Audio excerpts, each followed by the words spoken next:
உள்ளத்தில் அமர்ந்திருக்கும் ஓங்கார தனிப்பொருள் தன்னிகரில்லா பரம்பொருள் விநாயக பெருமான். கடவுள் டிவி நேயர்களுக்கு ரேகாமணியின் அன்பு வணக்கம்.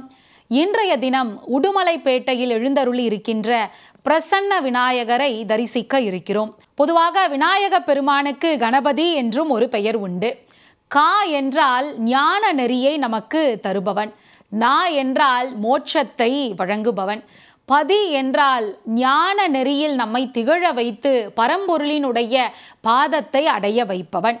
இப்போ ஞான கொழுந்து என்று கூட ஒரு பெயர் கணபதிக்கு உண்டு. இப்போ நாமெல்லாம் என்ன சொல்லுவோம், ஒருத்தர் ரொம்ப அறிவாளித்தனமாக ஏதாவது செஞ்சாங்க அப்படின்னா, அதிக பிரசங்கித்தனமாக செஞ்சாங்க அப்படின்னா, கொழுந்து மாதிரி செய்யாத, ஞான கொழுந்து மாதிரி பண்ணாத, அறிவு கொழுந்து மாதிரி பண்ணாத அப்படின்னு நம்ம சொல்லுவோம் இல்லையா? நம்ம விளையாட்டாக சொல்கிறோமா, இல்லை உண்மையாகவே அவங்கள பாராட்டுறோமா, இல்லை திட்டுறோமா அப்படின்னு கூட தெரியாமல் அறிவு கொழுந்து போ அப்படின்னு சொல்லிடுறோம். ஆனால் உண்மையிலேயே அந்த பெயருக்கு சொந்தக்காரர் விநாயக பெருமான் தான். ஞான கொழுந்து என்கின்ற பெயரில் அமைந்து ஞானத்தை நமக்கு வழங்கக்கூடிய முழுமுதற் கடவுளாக விளங்குபவன் விநாயக பெருமான். அதனால்தான் அரச மரத்தடியில் வீற்றிருந்து நமக்கு ஞானத்தை வழங்கக்கூடிய நிலையில் அவன் இருக்கிறான். இப்போ ஆகம விதிப்படி உருவாக்கப்பட்ட ஒரு கோவிலை நாம் வலம் வருகிறோம் அப்படின்னு வைத்துக்கொள்வோம்.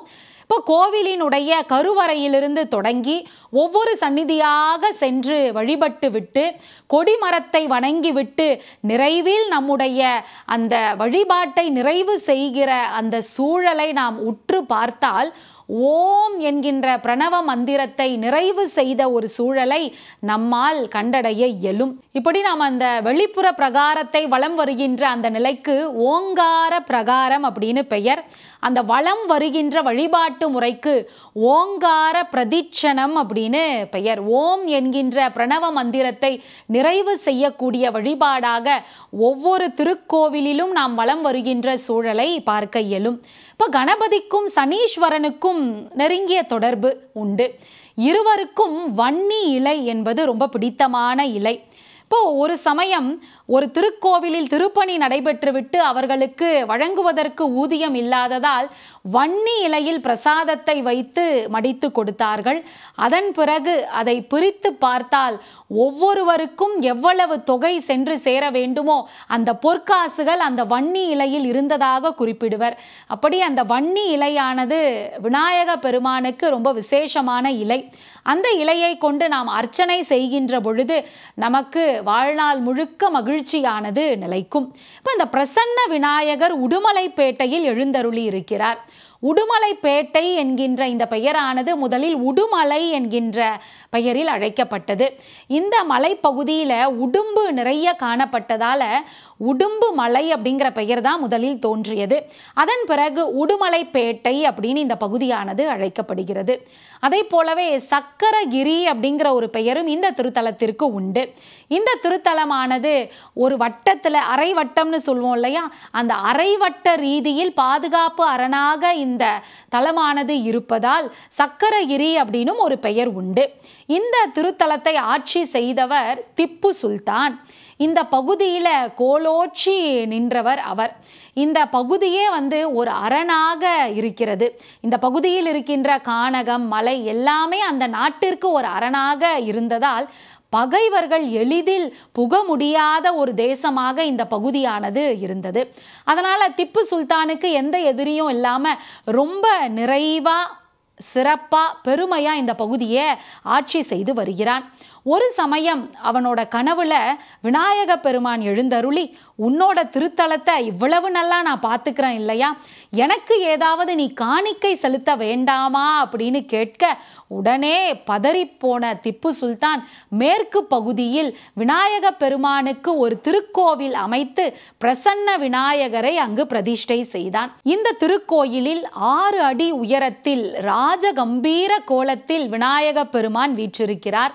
இங்கு இருக்கின்ற விநாயகரினுடைய வாகனம் மூஷி வாகனமானது பெரிய அளவிலே காணப்படுகிறது. இந்த திருக்கோவிலினுடைய முகப்புல 12 ராசிகளையும் குறிக்கக்கூடிய அற்புதமான சிற்பங்கள் வடிவமைக்கப்பட்டிருக்கிறது.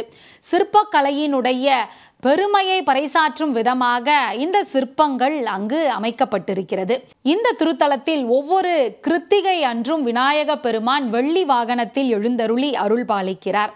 இந்த கோவிலானது சைவ வைணவ ஒற்றுமையை பறைசாற்றும் விதமாக இருக்கிறது. காசி விஸ்வநாதர் அங்கு வீற்றிருக்கிறார். அருகில் இடப்பாகத்தில் காசி விசாலாட்சி இருக்கிறாள். அருகில் தம்பதி சமேதராக முருகப்பெருமான் வீற்றிருக்கிறார். முகப்பு பகுதியில் வன்னி மரத்தின் கீழ் பிரம்மதேவர் வீற்றிருக்கிறார். கண்ணபுர நாயகி உடனாய பெருமாள் இந்த திருத்தலத்தில் வீற்றிருக்கிறார். இப்படி சைவத்தையும் வைணவத்தையும் இணைக்கக்கூடிய அற்புத பாலமாக இந்த திருத்தலமானது விளங்குகிறது. மும்மூர்த்திகள் எழுந்தருளி இருக்கின்ற இந்த திருத்தலத்தை நாம் வணங்குகின்ற பொழுது கல்வி கேள்விகளில் சிறந்து விளங்க முடியும். குடும்பத்தில் ஏதாவது பிரச்சனை இருக்கு, மனஸ்தாபம் இருக்கு அப்படின்னா இந்த கோவிலில் வழிபடுகின்ற பொழுது அந்த பிரச்சனைகள் எல்லாம் விரைவில் மறைந்துவிடும். இங்கு இருக்கின்ற பிரசன்ன விநாயகருக்கு கொழுக்கட்டை நைவேத்தியமாக படைக்கப்படுகிறது. அதே போலவே அருகம்புல் சாற்றி சூறை தேங்காய் உடைத்து இங்கிருக்கின்ற பிரசன்ன விநாயகரை வணங்குகின்ற பொழுது நம்முடைய இல்லத்தில் ஏற்படுகின்ற அனைத்து துன்பங்களையும் நீக்கி நமக்கு இன்பத்தை எந்நாளும் அருளக்கூடியவராக இருக்கிறார். மீண்டும் நாளை வேறொரு திருத்தலத்தில் வீற்றிருக்கக்கூடிய விநாயக பெருமானை பற்றி தெரிந்து கொள்வோம். அதுவரைக்கும் உங்களிடமிருந்து விடைபெறுவது ரேகாமணி. நன்றி, வணக்கம்.